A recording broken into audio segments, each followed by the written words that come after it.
Hello everyone, I'm here with another interview, this time with Marcio Carvalho. Marcio Carvalho came second 2 times in World Championship. One time he lost to Brian Brown-Duin. The second time was actually last year to Pablo Victor Damadorosa. He also lost in the finals of the Pro Tour. But in general, he's considered to be like one of the all-time best players. I actually even asked Javier like a year ago who he thinks is the best player, and he said that it's either you or Paulo. And yeah, like Marcio, I don't actually know how many Pro Tour top 8s you have right now. I think it's like maybe like 6 or 7. Yeah, it's six. Yeah. Yeah, so it's a lot, and you've just been crushing the past, I don't know, like 4 years or so. And you've also considered to be maybe the best limited player in the world. So, Marcio is like a really good player, and I decided to talk to him today. How it's going, man? Yeah, it's going good, going good. It's a bit boring to be at home, but other than that, I'm fine. Yeah. So, you've been crushing the past couple of years. I mean, you've always been a really good player, but maybe you weren't dominating as much as you are lately. Can you just maybe talk about like your beginnings? How did it all started, and why do you maybe think that you're winning more now than you've been before? Well, I started playing really young when I had 13, 14 years. I bought some decks in the store with my uncle, and we started playing like those, like mono green against mono red and stuff. And then he had a mono blue with hydroblast, and I had a mono red with pyroblast, and we were fighting each other.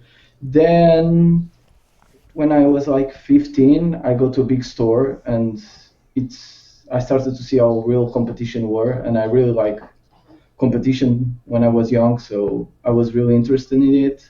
So I tried to understand the circuits, and then on my first year, I qualified for the Portuguese nationals. I was really happy at the time.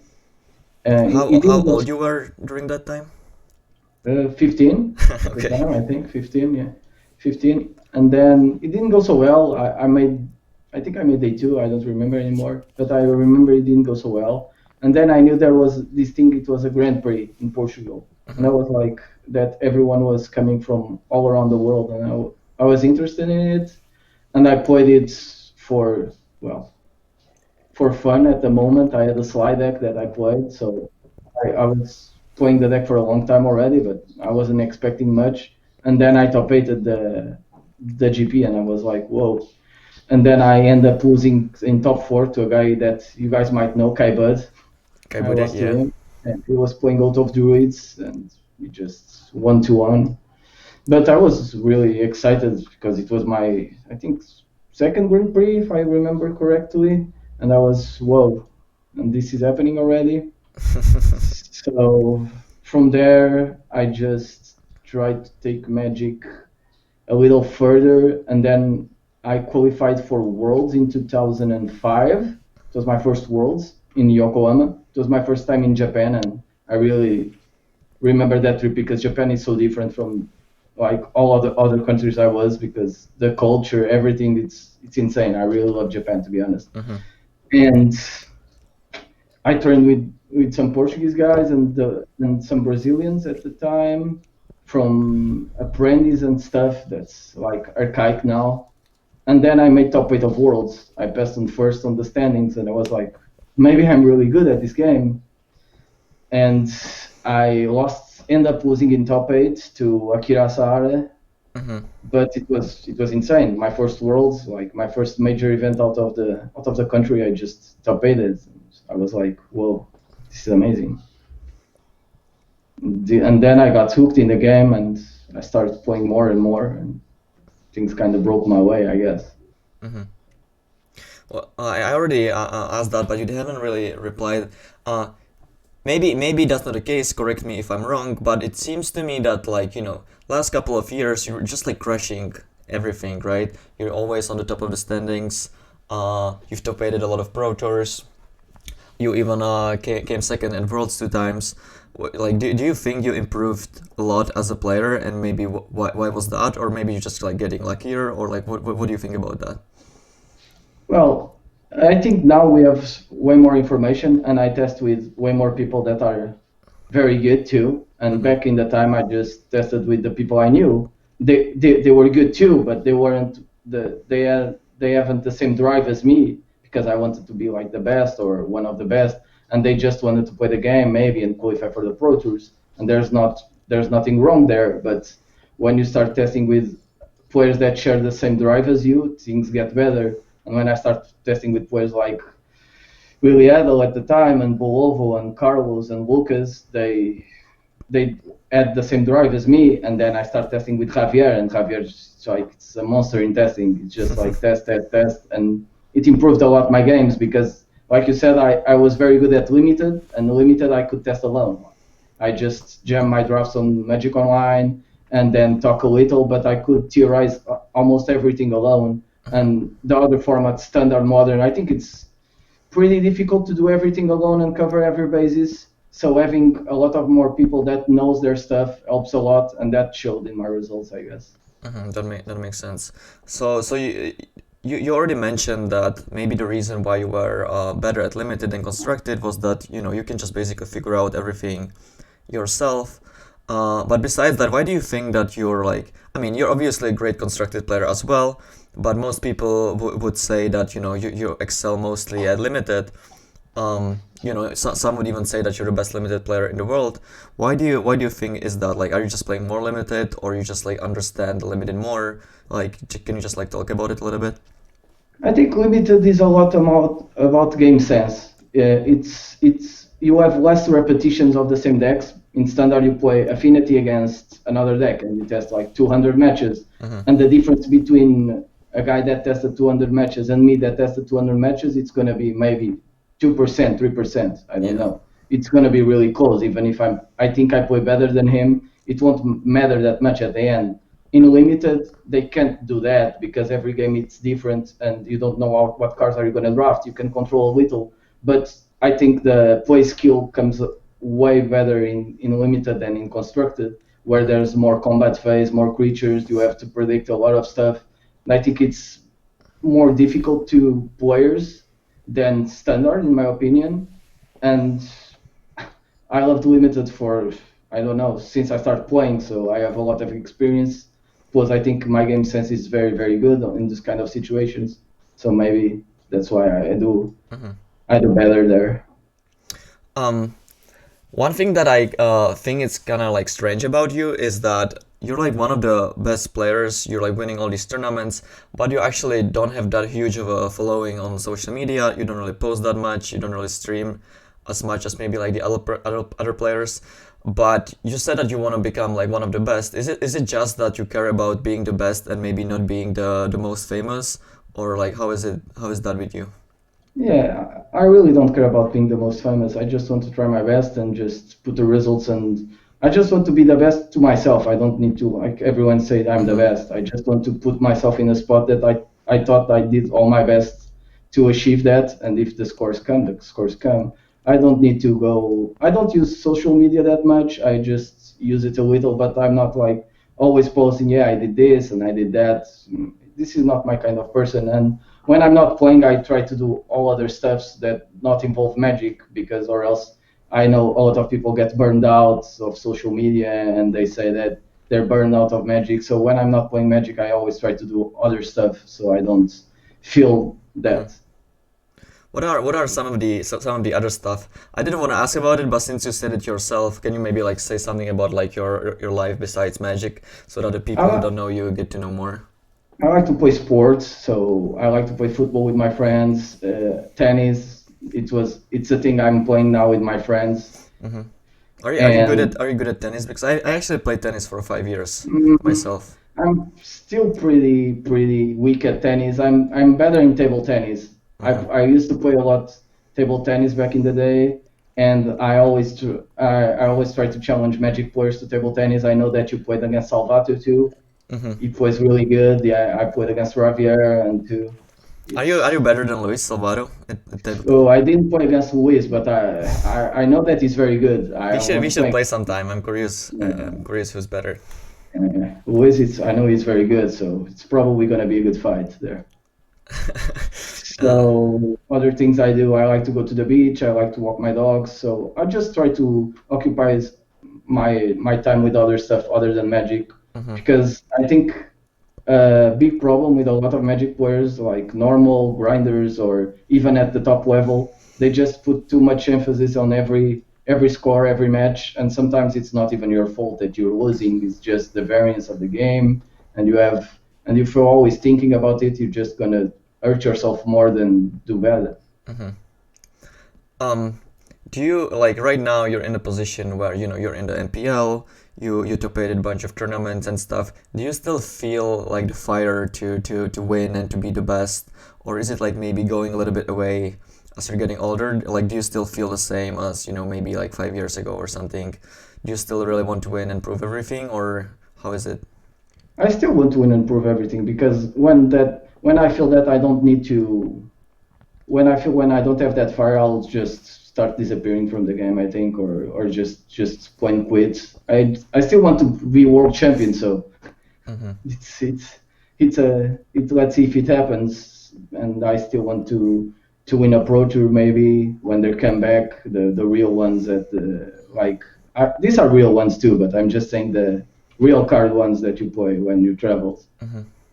So Do you play Magic? You obviously play a lot if there is a tournament coming up, but do you still play a lot if there's just like nothing going on, but you just like want to play for fun or just to like improve in general? Do you just like to play?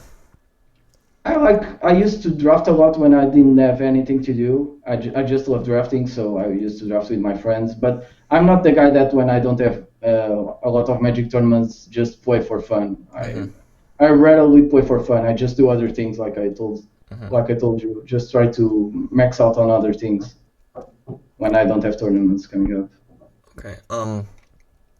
If you could like give advice to like maybe like a medium kind of a guy who like goes day two at GPs, maybe top eight PTQs and stuff, how to like improve his game to the next level. You're on a pro tour for a very long time, so you probably know a couple things that maybe could help people to improve. Can you maybe talk about that a little bit? Yeah, I think for the players that are grinding, it's important to now you have a lot of information on the internet, like Mm-hmm. Star City, Channel Fireballs, Twitter, Arena Deck List, MTG Mule. So it's pretty easy to see what's happening. So I think you should always be focused on what's happening, because the format now changes from week to week, because there's so much information. A deck can be good one week and it's like 1 week old the other and it's not good anymore.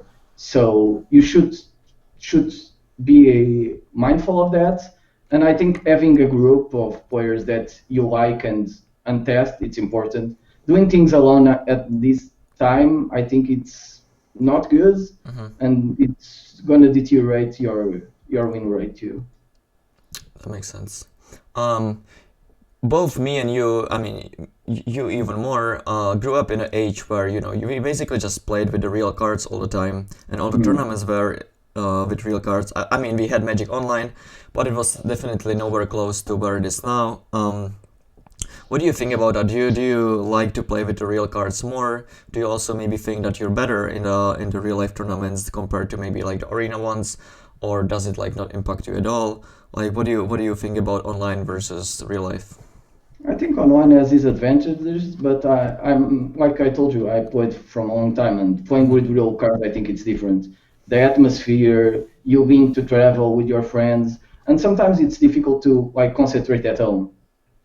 For me, like being involved in the tournament, you're playing for big stuff, but there's not that feeling, that drama behind it for me. So if I would say, I prefer to play with real cards, but I think online it's very good when you don't have to travel all the time. Because when I was playing a lot, all the pro tours and etc., Mm-hmm. maybe I was 3 months at home, and the other traveling. It's exhausting too.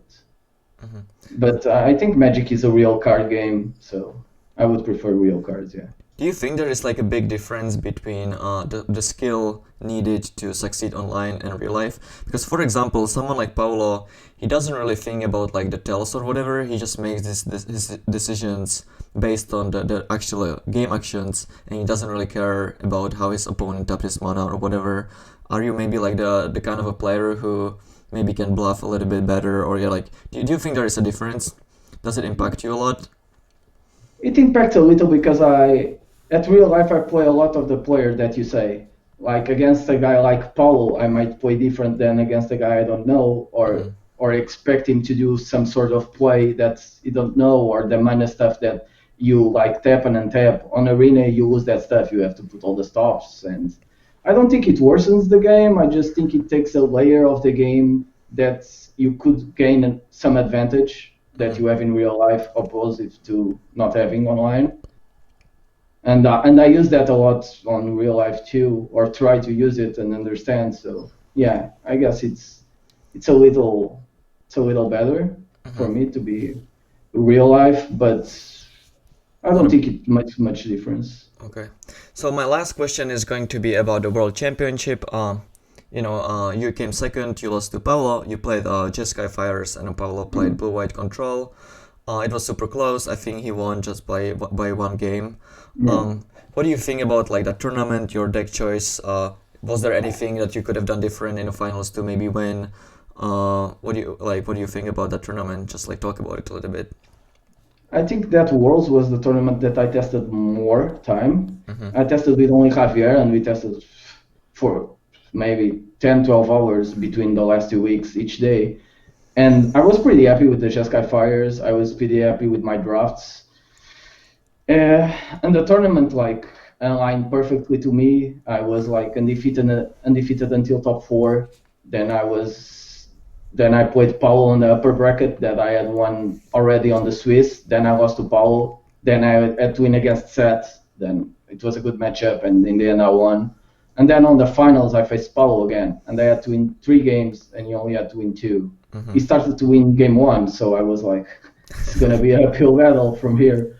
But then I snatched the next 2 matches, so it was a really intense moment for me. And on the last game, I kept a sketchy hand, those hands that you need to draw like a mountain, and you seem like a genius, and if you don't draw, you don't do anything. And as you all know, I didn't do anything, and then I just lost without Mm-hmm. doing anything, and Paulo took the trophy. But I don't regret the keep. I think it was ambitious, yeah, but Mm-hmm. at You just at thought it the gave you the best chance to win, so you. yeah, at that time I thought it was a very good hand, and if things broke my way, I was gonna win. And Mm-hmm. if I mulligan, maybe I was having a worse EV, so I just kept. It didn't pan out. Sure. Did you guys have the blue white control that Paolo and Andre ended up playing? Because Yeah, I think they were the yeah. only two playing it in the tournament. It was pretty well positioned. Did you know about the deck and just like chose to not play it? What was the reasons? I think Toffel played the deck too, the blue Oh, I white see. one. Okay, I'm sorry. I Yeah. think Toffel played the blue white. We knew that the most played decks were gonna be the decks that were like Timor Reclamation, the mono red, and the blue whites. I didn't know if any other players would play fires. In the end, Nassif and Levy played fires too, I Mm-hmm. think. Yeah. So blue white is not. I think that control decks are not.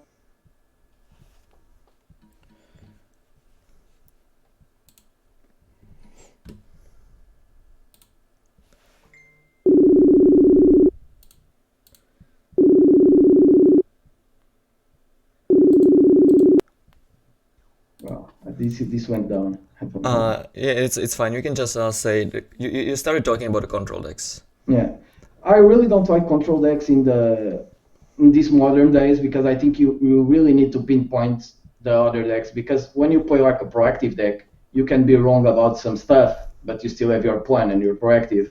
But Mm-hmm. when you're playing a control deck and you miss some things, you're just gonna get crushed. So normally I don't arbitrate to control decks, as you may see my like 4 or 5 years. Maybe I played any control decks in any Pro Tours or something. Mm-hmm. I know that I faced you when you played Approach, and Approach was a good deck, I think, at that Yeah, I got tournament. crushed. I got crushed when we played. Yeah, you I were kind of screwed, but I think the person who won, if he wins the next match, he top 8'd. Yeah, And you know, I lost the die roll. You went Bomat, yeah, Chandra against my like search for Askanta, turn 5 Teferi, kind of a draw or whatever. yeah. So I it th wasn't pretty. I think those decks are good, but like I told you, I normally play decks that are proactive, like Mardu, that black red that you mentioned, Fires, that's like a Hmm. control combo deck, a Sultai. I'm more a mid-range guy or proactive decks. Do you do I you do and you maybe think that the reasons might be because you're kind of considered to be an aggro master? I obviously understand the reasons that you say that you know if you miss with the control deck and the meta game is different, then your deck is just garbage. But in the end, in Magic, all that matters is like your EV in the meta game. So you know what you're saying makes sense, but at the same time, sometimes the control deck actually does have the best EV. Um, do you maybe think that you know you're maybe not as good with control, or you just think it's just not a very good choice? well, I think sometimes I might miss my opportunity because I don't explore the control decks as much. And if they are good, they are good. I don't mind playing control because if I test with 1 week or two with the deck, I can certainly feel confident to play the deck. I might not be the best one, but Hmm. I will do it like 90% of the deck or 95 for sure. So I think it's fine. The thing is that normally I don't think they're very good, so I don't try to approach them as much as other players that do.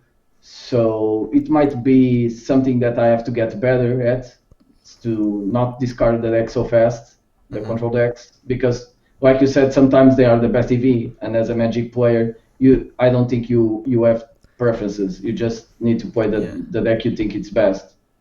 Yeah, it's just kind of hard with control decks sometimes because, as you said, a lot of the times you like discard it kind of quickly because you just play a couple of matchups and it just doesn't seem that great.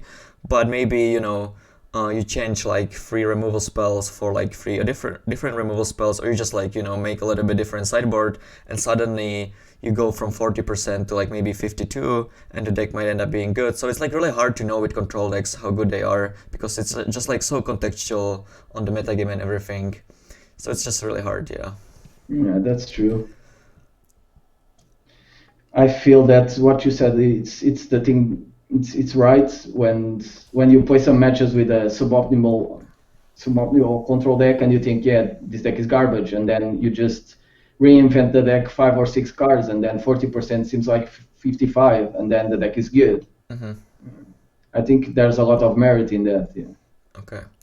Well, I think we talked for enough. It was great talking to you. If you have still anything you would like to talk about or say, obviously you can. Yeah, I think I said everything I want to say. Yeah. Okay, cool. Thanks for your time. I had fun. Thank you. I had fun too. I hope we meet in a tournament real life next year, Yeah, maybe. that would mean that Corona went away. So Yeah, I definitely hope it happens. I kind of miss the real life tournaments a lot. So same. hopefully. For anyone who's watching, if you like the video, please click on like and subscribe button and see you. Bye bye. See you guys. Okay.